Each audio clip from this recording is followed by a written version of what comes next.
Good morning, everybody, and welcome to our Scraps to Soil event with the Canadian Wildlife Federation.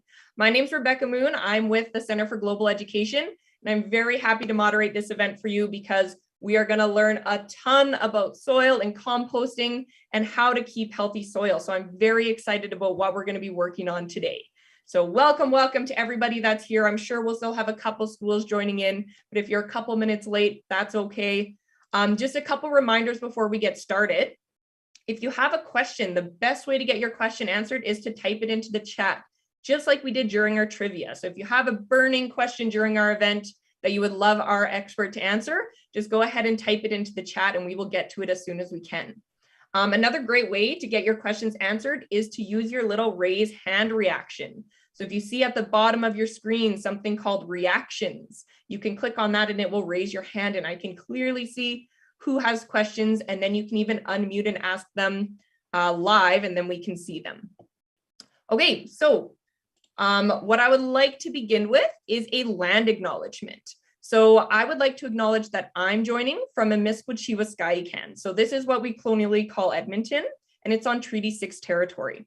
This land is a traditional meeting grounds, gathering place, and traveling route to many groups, including the Cree, Saulteaux, Blackfoot, Métis, Dene, and Nakota Sioux.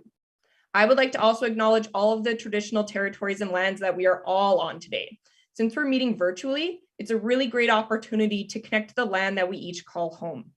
Having a respect for the land that gives you food and shelter in life is a really important step in the reconciliation process with Indigenous groups around the world. And we're very lucky today to be able to look deeper into our connection with the land and explore how we can help give back to the earth in a really meaningful way. So I invite you during the event today to really try to keep this in the front of your mind and think about your connection to the land and the soil where you are today. I would like to present a couple things to you before I hand it over to our guest speaker. So first off, I would like to welcome all of our schools that are here. Normally, I love to go through and welcome each of you guys by name, but you guys can probably see there are a lot of you. It is a very popular event today, so thank you very much to everybody that signed up. That's awesome. So I'll just take a minute quickly to share a few of the schools that are joining us. We've got a lot of home schools across Canada and a lot of Canadian schools from coast to coast to coast. So we have representation from British Columbia, across the prairies, all the way to the Maritimes. So it's awesome to see so many great Canadian schools. We have Keystone Elementary joining us from the United States, ESE in Portugal, RDPS is joining us from India, St. Joseph's from the Philippines is joining us today, and Queen's Royal College from Trinidad. So a few of our international schools that are also able to be with us today. So if I didn't get your name up on our slide, I'm really sorry. If you're joining us from YouTube and I can't see you, welcome. I'm sorry if I missed your name, but thank you so much for joining us. Quick little agenda of what you guys can expect for today. We do have our guest speaker that's going to be teaching you all about composting, but we did save a little bit of time at the end for some questions. So if you do have some really good questions that you or your students come up with today during the event, and you want to save them for the end of the discussion period, we will welcome you guys to type them in the chat or come up to your screen and ask them, and we'll do our best to answer them as well as we can. So we will save a little bit of time at the end, hopefully. And one last thing before we get started, I have a little activity for you guys. So if you are willing to participate, you might get a chance to share your activity on screen.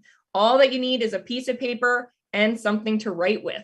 So today we're going to be learning all about how things break down in the soil and how that helps with healthy plants. So what we're going to do is we're going to try to make a life cycle of your favorite fruit or vegetable. So all you need is a piece of paper and something to draw with. You're going to add your favorite fruit or vegetable right into the center of your paper.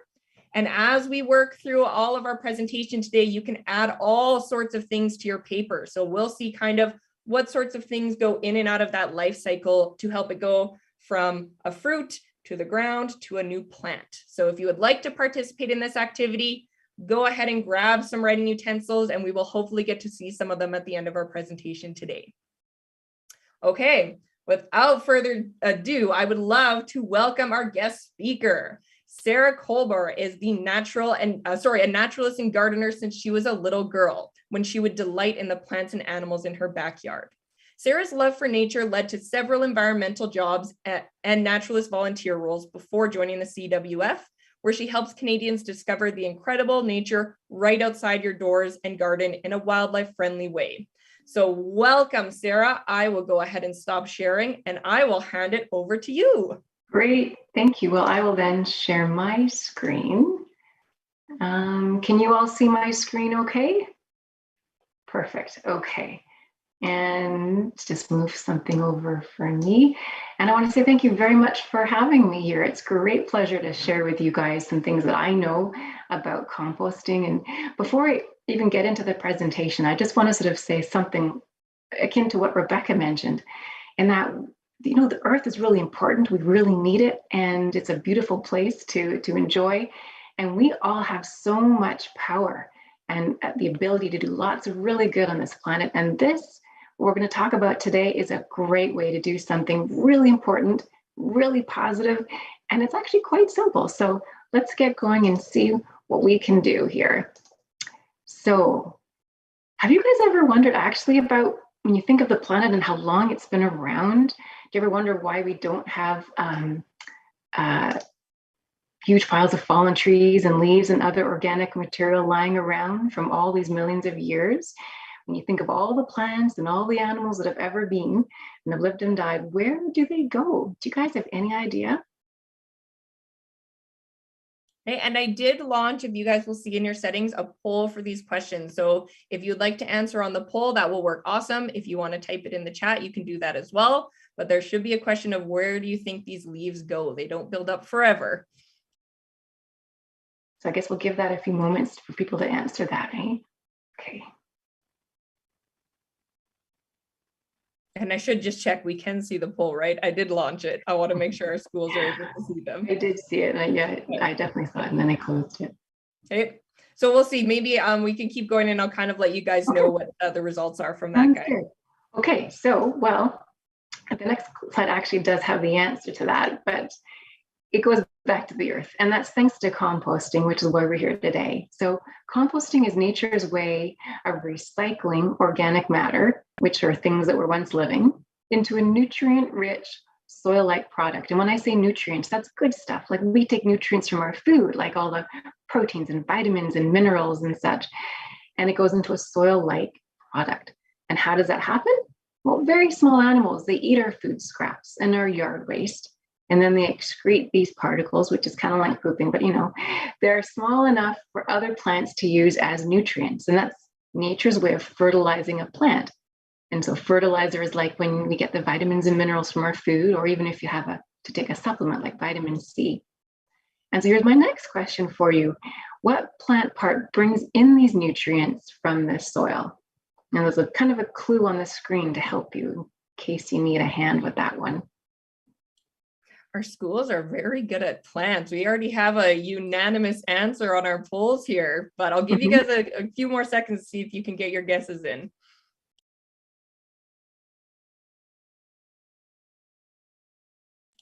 Oh yeah, we've got everyone. Everybody says that they think it is the roots. Yes, absolutely. Okay, great. So then moving right along, we'll just talk about now which are the organisms, or some of them, that are responsible for composting. So a lot of them are microorganisms. And when you think of microorganisms, they're micro, they're small. You need a microscope to see them. So that can include creatures like nematodes and bacteria and fungi. And they work away, eating away our scraps, and they make the pile hot enough we can even kill wheat seeds and harmful organisms. And then there are some bigger creatures like worms and springtails and millipedes that are normal to have in a compost pile. They help eat our scraps too, and then on and on and on. In fact, here's a picture of a soil food web I was able to find, and it shows, if you look below the tree where the grass kind of is, there's a clump that says organic matter, and it shows that below that there's fungi and bacteria, some of these microorganisms that eat that, and other organisms that eat them, and on and on. And it just shows, like Rebecca was saying earlier, in a pinch of soil, I'm going to say like a square foot of soil, you should have that teeming with life. Millions and millions of creatures in that plot of soil. And a lot of them you can't see, but they're still there, and they're still so important. So how we treat the earth is really important, because a lot of our soil actually is considered depleted. We've used synthetic or chemical fertilizers instead of natural ones like compost. We spray with other chemicals, and that has killed off a lot of our organisms. So composting is a wonderful way to support these creatures. But who can compost? Well, the good news is everybody can, whether you're at your home or at a school or at a business, even a restaurant. And I put an asterisk next to that to remind me, I've got a very cool story I'm going to tell you about a restaurant owner that I knew who had an incredible way with his garbage. So that's coming up soon. But first of all, the benefits of composting. So when you compost, you're helping keep so much out of our landfills. And that is good for two reasons. Number one, the landfill will last longer, because if you think of all the stuff we throw out and how much food is in there, it's piling up because there's so many of us throwing so much stuff all the time. But the sooner that fills up, oh my gosh, then we have to find another one to replace that one. And that means you have to go to a natural area and cut down all those trees or fill out that beautiful natural space with a space for our garbage. So that's not very good. And then also it's very expensive. So people like your parents who pay tax dollars, it costs a lot of money to build a new landfill. So the longer we can make it last, the better. That's how one-way composting helps. Another way is that a lot of our organic materials that can be composted, when they mix with other materials in the landfill, it creates a toxic, which is a dangerous liquid called leachate. And that costs, again, a lot of money to catch and treat and make it safe. So there's a lot of problems if we do send our organic material to the landfill. But another reason, of course, is that it makes this beautiful product, which people call gardener's gold. It's wonderful stuff. So we have this free soil amendment we can actually be creating instead of throwing out and making problems with our landfill. So that's the benefits of composting. But now what about compost itself? Well, compost has so many nutrients in it, and it feeds, which means fertilizes, our plants the natural way, which means gently, in a way that the plants can handle. So the plants are healthier. So they're healthier, which means they can repel insects better, they can cope with weather better, they look stronger and more vibrant. And that means if we eat them, maybe it's a tomato plant, maybe it's a herb, it means we're getting the nutrients that we need as well. It helps us be healthy. So it completes the cycle. And it also improves the structure of the soil. So if you've got a garden and it's really sandy, water goes through very quickly, it doesn't hold it, it's harder for the plant to have the moisture. Well, it can help bind that soil, this sandy soil, so it holds the water more easily. And if you've got heavy, the opposite, like heavy hard pan clay, which doesn't let the water and air in very much, it helps to loosen it up so the water and air can go through, which helps the plants. And as I said before, it's safe for the microorganisms. So that's really, really good. And if composting is so important, then let's get right to it. How do we do this? So I'm not sure if you've been adding any of these items to your picture that you're drawing in terms of your favorite plant and its different cycle, but there's some more pictures coming up that you might want to use as inspiration. So composting with and without air are the two main ways. Aerobic is with air. If you think of someone that says they're doing aerobic exercising, they're getting a lot of oxygen. So aerobic composting has air. So the organisms that are helping to compost, they need air. The pile heats up, it composts faster. There's no bad smells.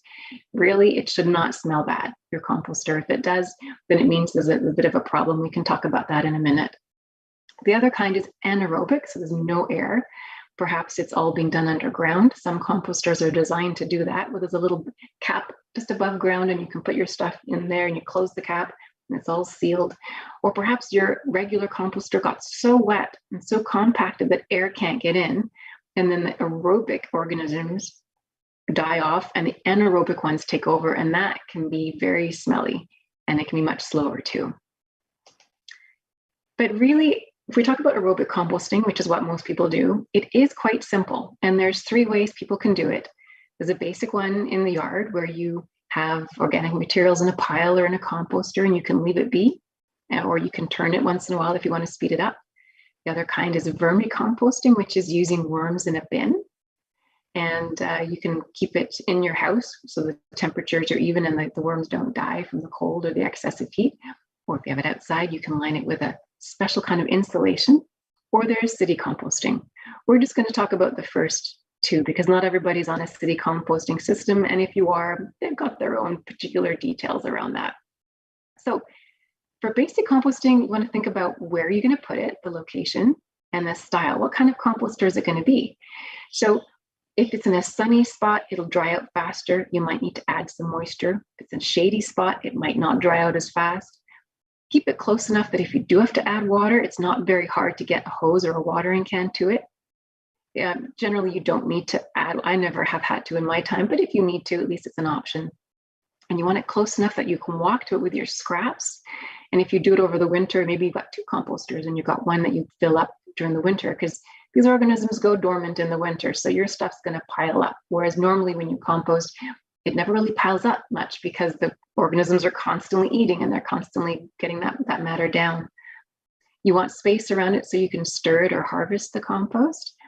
And then what you make it out of, it can be wooden pallets, which are materials. They're things that people use for transporting all kinds of boxes and whatnot to stores. It can be plastic, like a composter you buy in the store. You can just have an open pile. You can use chicken wire. There's lots of options for composting. Now, the ingredients you need are moisture and air, and then, of course, the actual materials that we're going to put in there. So there's dry or brown materials. They've got carbon to give the organisms energy.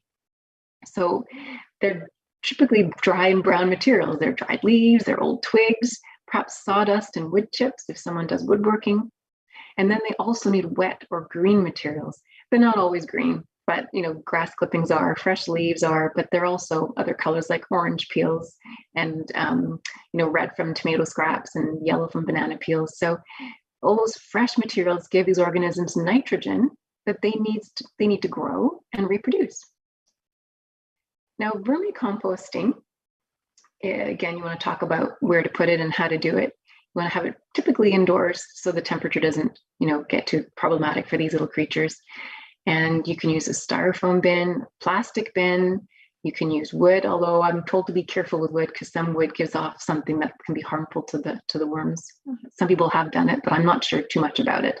So just check into that if you want to make your own. They should have holes so they can breathe, get some air in there. You want a lid.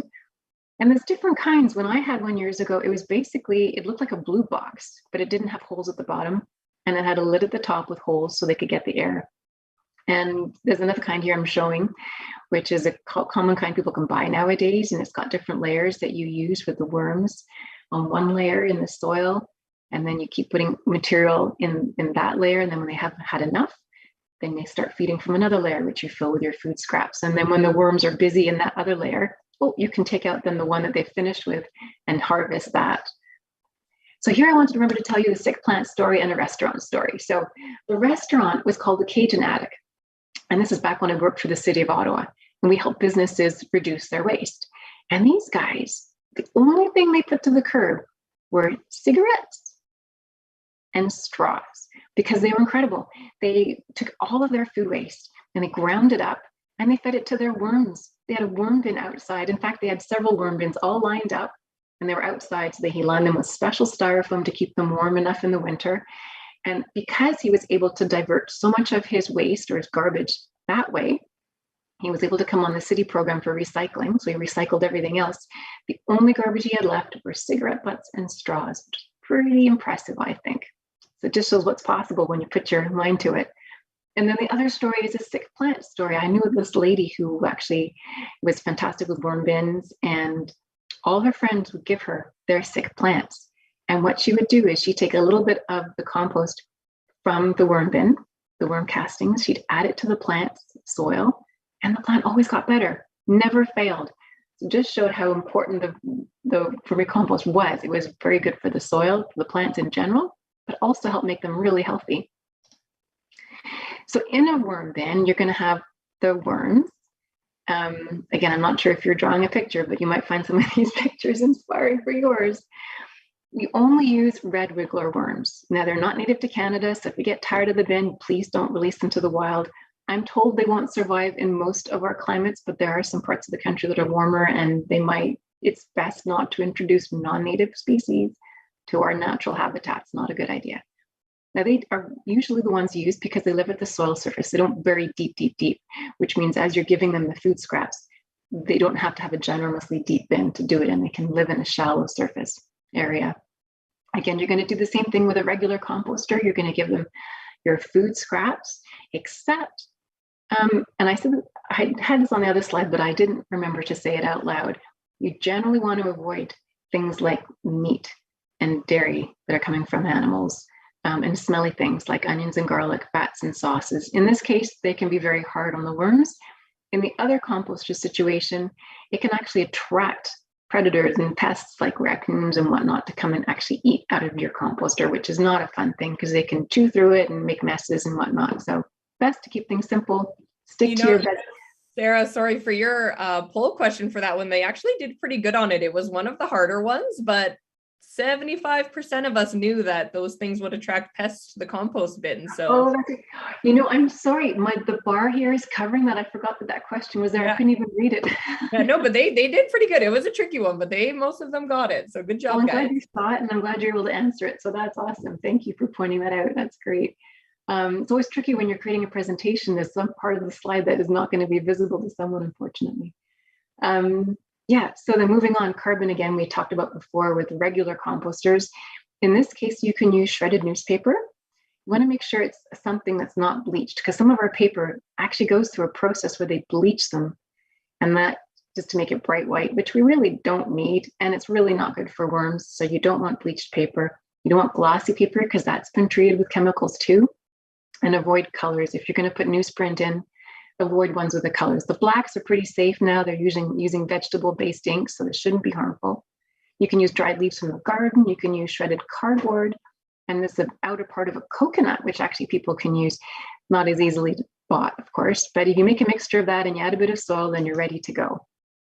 So you'd want to basically chop up your scraps and you bury it in the bin. And there's different ways of doing it. You saw that there was one bin that had all the different layers. You can just simply move it a circular clockwise motion in those.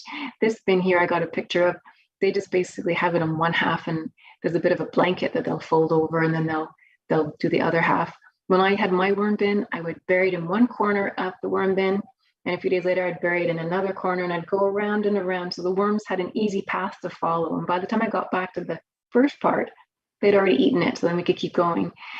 Now you got to watch the bin doesn't get too wet or too dry, depending on what you're putting in it.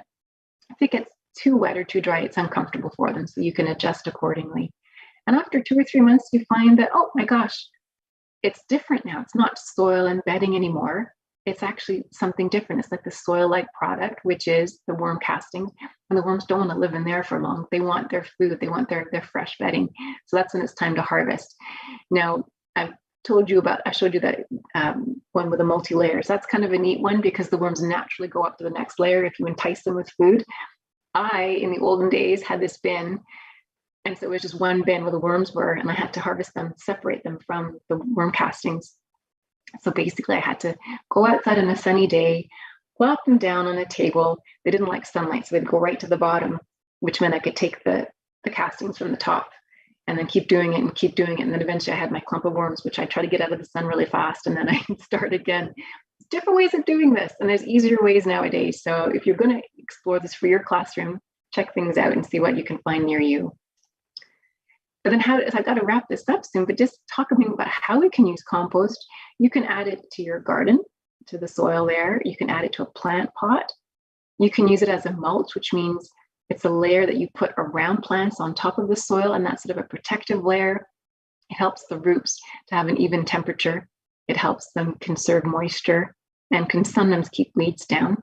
And there's something else you can do. You can make compost tea. Bet you've never heard of that before.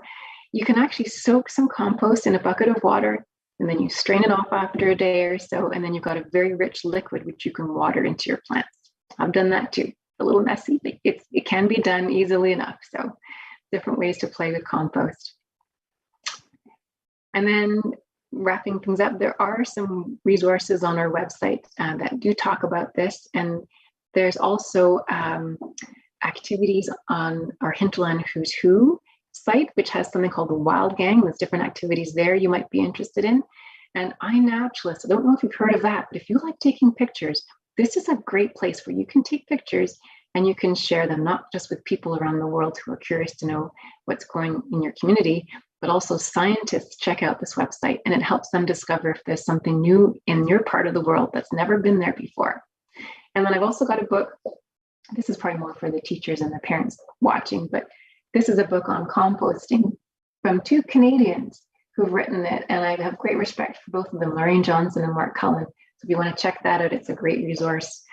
And then, yeah, so if you have time to show pictures, that would be awesome to see what people have been drawing. If you've got questions about anything I've said today, I'd be happy to see if I can help.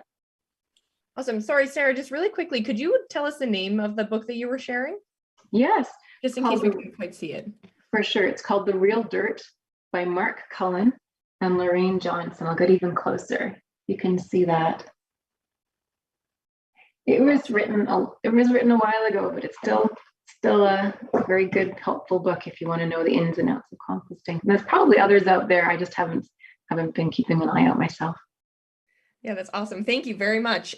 So yeah, now is a great chance, you guys, if anybody has a question about any of the organisms or microorganisms that Sarah talked about, or questions about starting a compost, or if anybody out there has a compost and has a compost story they'd like to share with us, now's your chance. So you can either raise your little hand icon and we can let you unmute and ask on camera, or if you have a question that you want to type in the chat, we can take them in the chat as well. Also, Sarah, if I could get you to stop sharing your screen, I'll go ahead and pop mine back up as a little reminder here. Yeah, and I'll add one more point to us before I go any farther. I said I was going to talk a little bit about, because some people have concerns about compost piles smelling. So I should just, while you're thinking of questions, just say, if it's done correctly, it shouldn't smell. And correctly can be very easy, because I've been composting for years, all different kinds of composters. It's pretty laid back, it's pretty relaxed, so long as you have a similar proportion of the dries materials to the wet materials, you should be fine. And if you ever want, when you put the wet layer down, you can have a little bit of soil nearby, or you can have some dried leaves you've saved just to cover on top if you want. But typically it should not be smelling. If it gets too wet, it might. If you have too many of the green nitrogen rich materials, it might. But other than that, you should be good. Yeah, I've heard that one of the biggest tips is, as long as you keep mixing it and keep it stirring, that can like stop it from getting... Well, that can help too. I've done it where I haven't even done that. It takes longer. It can take, several months to do, but if you want it faster, turn it. And that certainly does help, because it gets air in it, which helps the organisms and does not make a smell. Right. Yeah, totally. So we do already have a couple good questions coming in. So I'm just going to pop this up here just as a reminder before I get to those questions. But if you guys are working on your little worksheet, there was lots of good things that you can add. You can throw a compost bin on there. We talked about some worms and other microorganisms. You can maybe show your fruit or vegetable turning into a new plant. So you guys can go ahead and keep adding as we go over these questions. So our first question, Sarah, is from Nicole and Mark in Edmonton. Do worms drink water? I'm picturing teeny tiny little worm water glasses. Do worms drink water like animals, like the rest of animals do? Yeah, what a neat question. I've never thought of that before. I would say no. I think they get their moisture from the food that they're eating, to my knowledge. I've only ever given them the food which has the moisture in it, because when you think about apple cores and banana peelings, if you let them sit, they do have a moisture content to them. So that mixed with the soil is what the worms like to eat. And they like the soil so they get a little bit of grit, because it helps grind things up. So bit of bedding, bit of the food, and then a little bit of soil to go with it. So they take in water, but they don't drink it. Yes, that's a very good way of saying it. Absolutely. Yeah, they do need it, but they're not drinking it just like we do. Correct. Great question, Nicole and Mark. Miss Alex's class says, how many worms are usually used in a compost box? So that's from Brianna. Okay, that's a really good question also. Now, it does depend on the kind you're using, and it can depend also on how much you're actually putting in the bin food-wise as well. There are places that are experts now. When I started, there was hardly anybody in this business, but now when I looked online, there are so many businesses, so many people that are either selling the bins with the worms and the bedding, or just the worms, and they've got all this great information. So I'd say it depends on the size of bin you get, because that really dictates the size of bin, how much bedding, and then how much food you can put in. but I'm going to use my hands to show you visually. When I had my blue box type of worm bin, so you can visualize a blue box, I had the worms were basically like a very, very, very large handful of worms. So I don't know what that represents in weight, but if you want weights, I suggest you go online. There's a lot of great sites that talk exactly about how many worms you need for this size bin or this size bin, and they're there to handhold you and help you with all of that information. But it's a really, really good question. Yeah, awesome. This next one's a tricky one. I Googled it just because I wanted to know how many different species of worms are there that are native to Canada. Do you know the answer to this one? Well, actually, there's none. Okay, depends on how you look at it, but there's typically none that are native to Canada. It's been said that all the worms that are here have been introduced. Now, again, when you say native, how far back do you go? I go back thousands of years.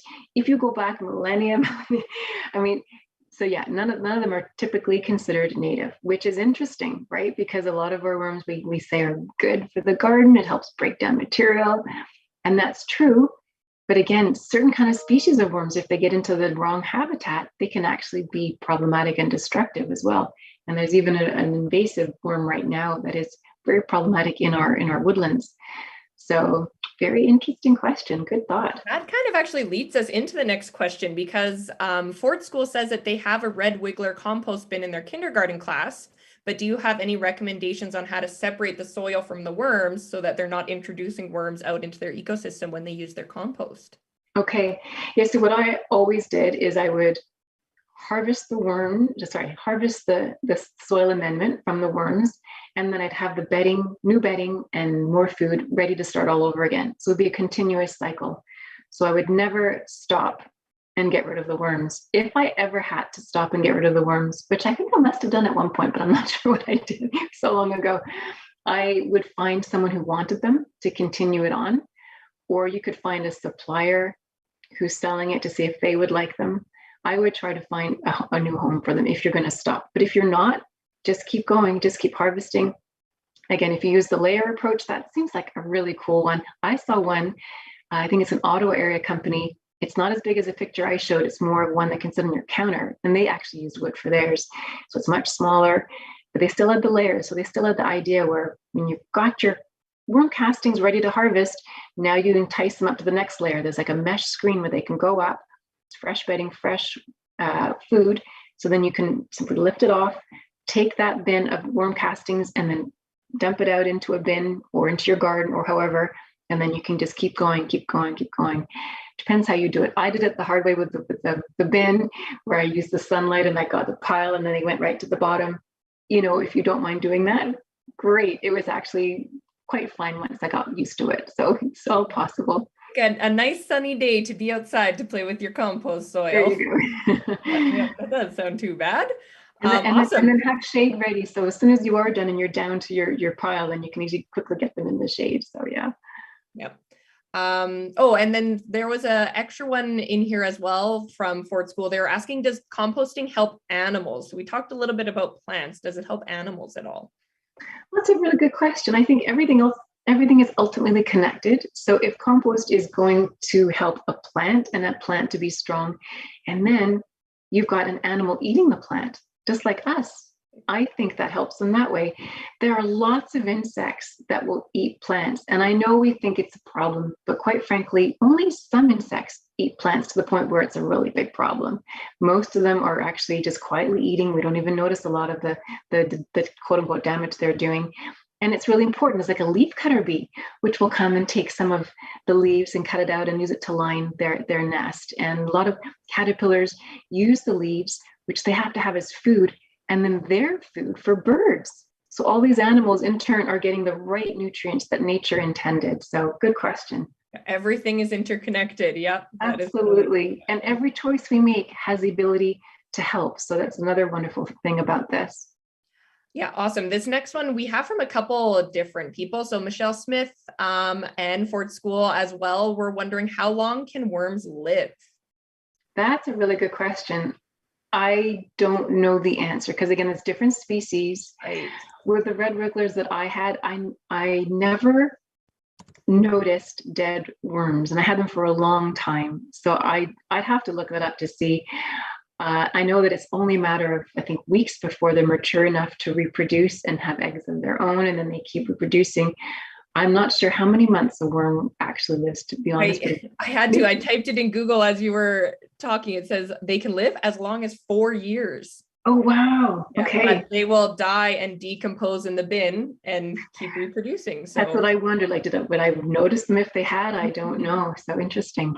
Yeah, 4 years. That's an old worm. Oh my goodness. Yeah, thanks for that question. I learned something new too. Yeah. So we have a question here from Mrs. T's class. If no worms are native to Canada, what broke down all the leaves and stuff before the worms got here? That's a really good question. Again, there's other organisms that are players in this. So there are all different creatures, microorganisms, as well as smaller creatures we can see that are invertebrates that are constantly helping eating up a lot of this food and contributing. So worms are great, but they're not the be all and end all. There's more to it than that. Right, like we talked about in the trivia, there's so many tiny living things inside the soil that we can't even see as humans that are all working all the time. And there's still so much to discover about this as well. Yeah, totally. What was the next one? Oh, and another one from them as well. How do worms eat if they don't have a mouth? Do worms have a mouth? It's a very good question. I believe they do have a mouth. I just don't know that it's one that we can actually recognize similar to our face. So they have different parts to their body that we would recognize for ingesting the food, digesting the food, reproducing, and then excreting or pooping out the food. But it's just very different looking to ours. Yes. Yeah, their digestive system might be a little bit different than a human's, I think. Yeah. Yeah. What was my next one here? Sorry. Oh, this one from D. Mitasinka. I hope I'm saying your last name correctly. Does composting help us or the worms more? I don't even know if that's a question you can answer. Yes, I don't know, because when you think about vermicomposting, it definitely helps the worms a lot, but we're benefiting too. And I guess it depends on how much you use it to how much benefit you get from it directly. But you're also, again, helping yourself and the community and the world at large by diverting that from the landfill. So I'm not sure, as you say, we can even evaluate that. Yeah, helping both of us a lot, I think. Yeah, for sure. Okay, we have a couple. Sorry, go ahead. In a win-win situation, we're all so interconnected. We need each other. Yeah, for sure. And then, of course, the more we use it, the more plants we get, the more food for the worms. It's like forever the cycle. A couple great questions from Michelle Smith. Does the length of the worm matter for how much it can decompose? And are there other insects that you could add to a worm bin to help with decomposition? I wouldn't purposely add anything else to a worm bin. I think just let that be. However, I have heard of people having sometimes seen springtails in their bin. I don't know how they get there, but they actually are meant to be a part of a regular ecosystem in a compost pile, and they don't cause problems. You don't want to have like fruit flies coming. They can be a problem. I know I'm getting off topic a little bit. So when you do put the food in, I should say also cover it with enough soil that you're not going to attract fruit flies in the summer. And that's one thing to keep in mind. But yeah, I wouldn't add anything on purpose. There was another question in there, though, I think at the beginning. And does the length of the worm have to do with how much it can decompose? Do we want to get really long worms? Well, I think there is a correlation, because they can kind of eat, I think, what is it, their body weight a day? Oh, wow. Something like their body weight or half their body weight each day. Like, it was a significant amount. And so therefore their body weight and their length would then have a relation to that. Yeah. So bigger worms are better. Okay, so we only have a couple minutes left, guys. I know we will try to finish up at about 45 minutes after the hour. So your last chance to pop in any questions before we do our wrap ups. Also, if there is any students that finished up their picture and would like to present it on camera, if you could give me a wave or use your little reaction, it would be lovely to see if anybody finished up any of their pictures and would like to show them to us. Ford School, yeah, I see that you guys do have a few students that are here. Yeah, so would you guys be wanting to share some of yours? Let me see if I can I'll put this guy up here. Are you guys able, to unmute, or are we only able to see the pictures? It looks like we only get to see them. That's okay. So I see we've got some trees. These ones are very intricate. Wow, yeah. Look at that. Wonderful. They did an apple too. A nice little apple tree. Oh, This one looks like, I'd say, a watermelon maybe. oh, super. Oh, look at that. While these guys are presenting all of theirs too, I see we have another question coming up. How can we stop seeds from germinating in a compost bin? Okay. These are fantastic, these pictures. I'm loving them. This is like a really intricate palm tree. Yeah. Well, I see one from Logan here with some color. Yeah. There's a couple there with color. So yeah, if you don't want seeds to germinate, then you're looking at an outside pile, like the basic composting kind, because you want that to heat up, and that usually makes enough heat. Oh, lovely. I can see them bigger now. Yeah, there you go. Sorry, I could have done this earlier. Now I feel bad. Oh, they're lovely. Some of us are very good at drawing flowers. Nice. Yeah, so if you want to stop the seeds from germinating, you want a regular type of composter where it creates enough heat. Oh, lovely. And then again, that heat will stop a lot of those seeds. If you have invasive plant seeds that are really a concern, you don't want to take a chance. They really should go in the garbage. Beautiful. But typical weed seeds in a typical compost pile, if it's big enough and it gets hot enough, then it can usually take care of them. Wow. So your compost will automatically produce that heat as you add material to it. Yeah, it should do. If you're giving if you're giving the organisms the right balance of the wet and the dry materials so they can thrive, then they should be able to make enough heat if the pile is big enough as well. Wow. This one, remember to include the sunshine to help the plants grow. That's great. Yeah, so that's a great question. So yeah, remove any seeds that you know are going to be problematic, but generally it hopefully shouldn't be an issue. I know I've noticed before when I leave my compost sitting for too long and forget about it, then that's when I start to see things growing in it. As long as I'm working it lots, it usually doesn't seem to be much of an issue. Now, if you also have an area where you've got what's called master gardeners, oh nice, in your area, there are these expert gardeners. They've taken courses and they're there. Beautiful. Oh. They're there to help the community. So if you've got questions, you can ask your local master gardener. Oh, nice. These are so, wow, we have great artists in our event today. Oh, fantastic. It's like a little pumpkin. Like, how did they get time to fill in all of these great pictures? These are incredible. Oh, lovely. And they're smiling. Nice. I think we just got our last couple here from you guys at Ford School. Very nice. Oh, great. Awesome. Man, you guys have got a lot going on here. What else do we got? Oh, what a beautiful little cycle. That's perfect. Cool. Cute little cherries. Awesome. Wow. Thank you very much for sharing all of those, guys. Those were awesome to see. Do I have any other schools that are hoping to share some of their posters before we do our final wrap up? We do have a couple more minutes.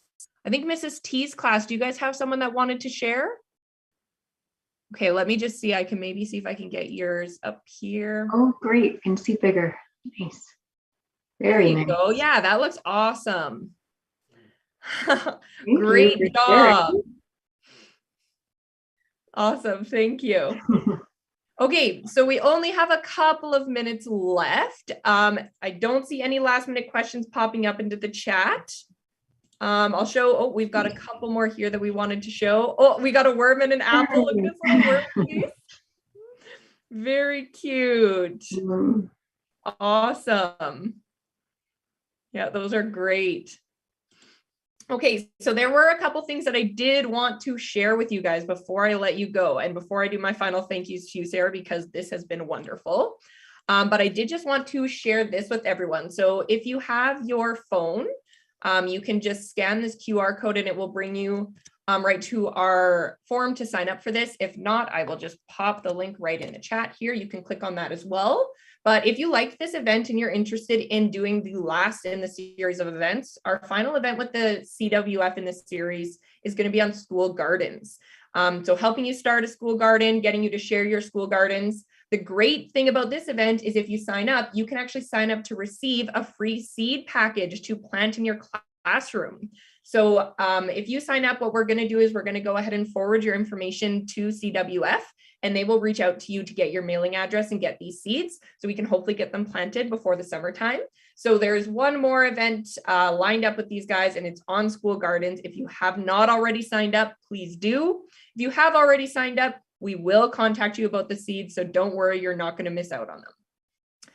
I would like to say a huge thank you. Unfortunately, we don't have time for any more sharing today, but I did want to say a huge thank you to Sarah from the CWF. Thank you so much for joining us today.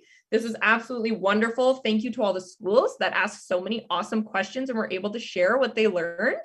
I already learned so much today, and I already love composting, so I hope that you guys learned a lot as well. And thank you, Sarah, for joining us. Oh, it was my great pleasure. What a great bunch of people you all are sharing like this. Thank you so much. My pleasure. Awesome. Okay, well, we only have 2 minutes left until we really got to get going. So with that, I will say thank you to everyone and enjoy the rest of your day. Thank you very much for joining us. We'll see you next time. Bye. Take care. Bye, everybody. Thank you. Thank you. Thank you for sharing. Bye, Mrs. T's class. Thanks for the wave. Bye, guys.